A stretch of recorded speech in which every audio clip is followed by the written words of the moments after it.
Hey folks, today we're going to make a chicken cheesy burrito. It's about the easiest thing that you can make. It's just a few basic ingredients that you probably already have in your house.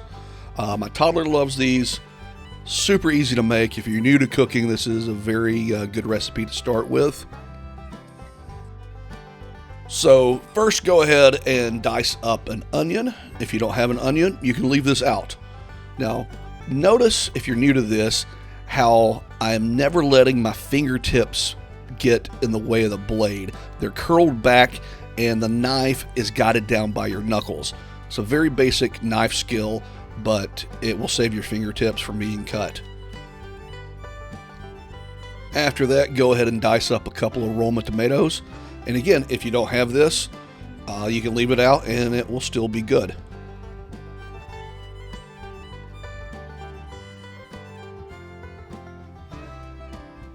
So I like to dice this in about a 1/4 inch dice.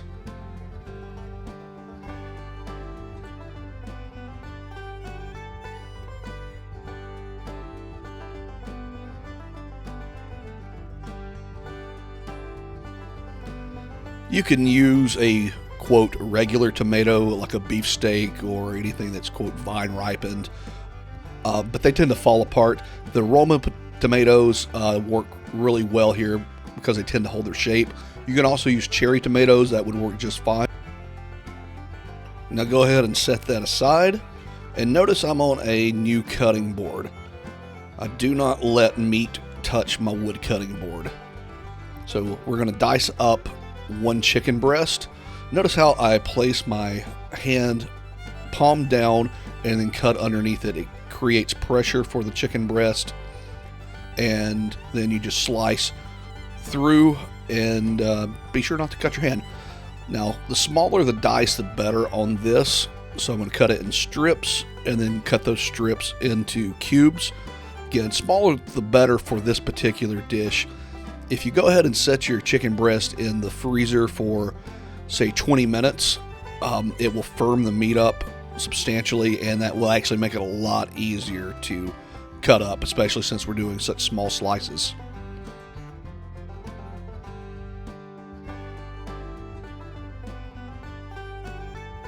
Now I'm just going to stack these on top of each other, run my knife through.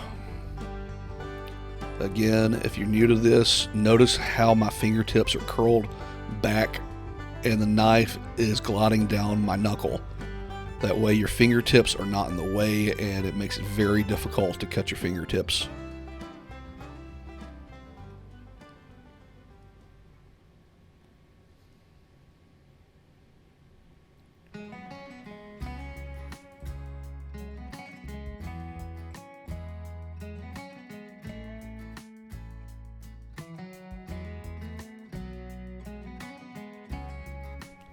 Next, we're going to add a pinch of salt directly onto the chicken breast. I don't know what it is chemically or how to explain it, but when you apply your seasoning, your salt directly to the chicken breast as opposed to just in the dish, it has more of a concentration effect, brings out a lot more flavor in the meat. I'm sure there's a scientific reason around that. Maybe it draws some water out. I know it will do that over time, but if you can, apply your salt directly to the chicken breast. And next, we're going to go ahead and heat up our favorite skillet, pan, whatever you want to call it. And be sure that you use a cooking oil, like vegetable oil, canola oil, anything of that nature, but not olive oil. Olive oil has a very low smoke point, and you don't want that. You could use avocado oil even, but olive oil is not good for this sauteing. So you want to cook these or saute them over medium-high heat. It will take several minutes, but cook them until they start to caramelize, and you can see the little edges starting to brown. That's the sugars in the onions that are starting to, quote, caramelize, turn to sugar, whatever you want to call it. And it's delicious that way. So next, go ahead and add in your diced chicken. Stir, cook for about 7 or 8 minutes until the chicken is done or there's no pink left in the center. And this, the timing really depends on how high you have your stove. how big your pan is, how spread out they are, etc. But just keep stirring occasionally until the chicken is done.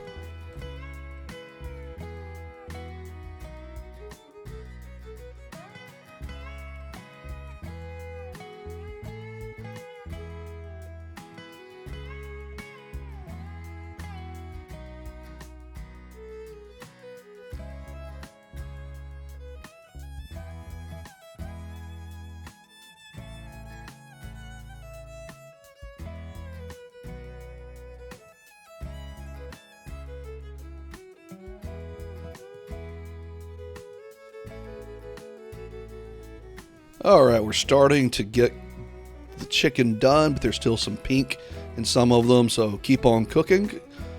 Keep on stirring occasionally. You don't have to rush this process. There's really no benefit. Matter of fact, if you rush this process, if you cook it on ultra high heat, then your chicken's going to get hard. Now, when everything is done, there's no pink in the center, go ahead and add your tomatoes and just let those cook, let the flavors melt in. Just simple stir every once in a while, nothing real complicated here. Now this is where it gets a little odd. Go ahead and add 4 or 5 slices of American cheese to the pan. You can go ahead and turn the heat off because the residual heat will be enough to melt the cheese. The original recipe calls for Velveeta. I don't stock Velveeta. I do stock American cheese for my toddler.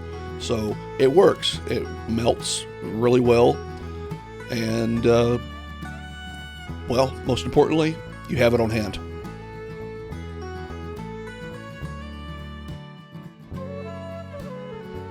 Now go ahead and stir that in. Nothing to really rush here, just give it time to melt.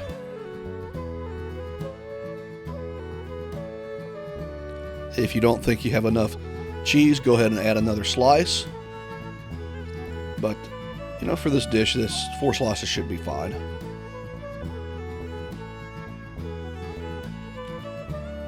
You know, no aggressive stirring, just fold it over, work it around the pan so that the cheese melts and just covers everything nice and evenly.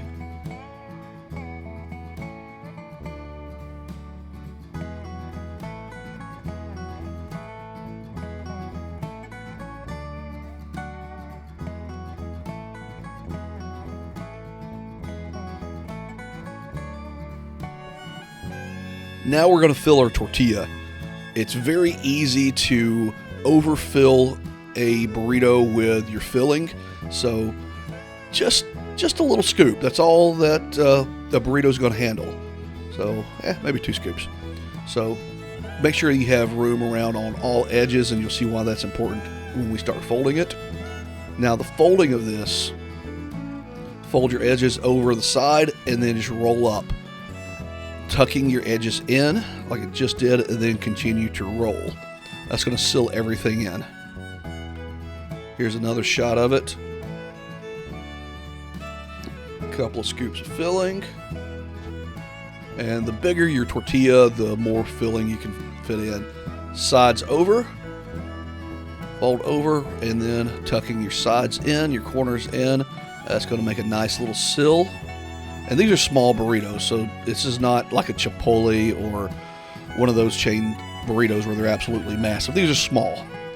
Now, this is an extra step you don't have to take, but it adds a layer of flavor that's just awesome. In a medium pan, spray some cooking spray in it, heat that up to, on my stove, it's a 7 out of 10, and just let that sit. It's going to take a few minutes per side, but we're just going to crisp up the edges.